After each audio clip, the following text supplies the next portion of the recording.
కాంగ్రెస్ తో టచ్ లో 10 మంది బీఆర్ఎస్ ఎమ్మెల్యేలు పార్టీ మారేందుకు ముఖ్య నేతలతో మంత్రాలు. సీఎం రేవంత్ వేవ్ నరేందర్ తో సంప్రదింపులు. గ్రేటర్ హైదరాబాద్ 10 శాసనసభ్యుల అధికం. టీడీపీ కాంగ్రెస్ నుంచే బీఆర్ఎస్ లోకి వెళ్ళేవారే.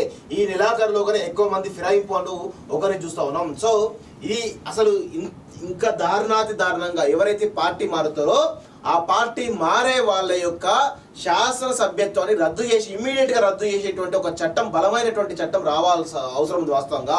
సో ఇప్పుడు కూడా ఏం జరుగుతుందంటే వాళ్ళపైన కంప్లైంట్ ఇవ్వడము, స్పీకర్ కంప్లైంట్ ఇవ్వడం, ఆయన తీసుకోకపోవడం, దాన్ని కోర్టు పోవడం, ఇవన్నీ 4-5 సంవత్సరాలు అయిపోతా ఉంది. అసలు దానిపైన ఫస్ట్ ఆఫ్ ఆల్ కఠినమైనటువంటి చర్యలు తీసుకోవాల్సిన అవసరం వాస్తవంగా.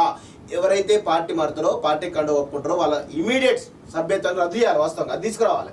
చూడండి, ఇందులో నాకు తెలిసి దాదాపు గ్రేటర్ హైదరాబాద్ లో ఉన్నటువంటి 16 మంది ఎమ్మెల్యేలు ఇమీడియట్ గా, అంటే 16 మందిలో ఆల్రెడీ దానం నాగేందర్ జాయిన్ కావడం జరిగింది. ఇక మిగతా వాళ్ళు ఎవరైతే ఉన్నారో అందరూ నాకు తెలిసి కట్టకట్టుకొని కాంగ్రెస్ లోకో లేకపోతే బీజేపీలోకో దీనిలోకో ఎందులోకో అందరూ కూడా జాయిన్ అయ్యేటువంటి అవకాశం అయితే చాలా స్పష్టంగా కనబడుతున్నాయి. బీఆర్ఎస్ పార్టీలో ఉండే పరిస్థితి లేదు వాస్తవం చెప్పాలంటే. సో మాక్సిమం అందరు జాయిన్ అవుతారు అతి త్వరలో. నాకు తెలిసి నిన్న కేసీఆర్ ఫామ్ హౌస్ లో అందరు కలిసిన ఫోటో అది 1 లాస్ట్ ఫోటో అవుతుంది. అంతే అవుతుంది వాస్తవం చెప్పాలంటే.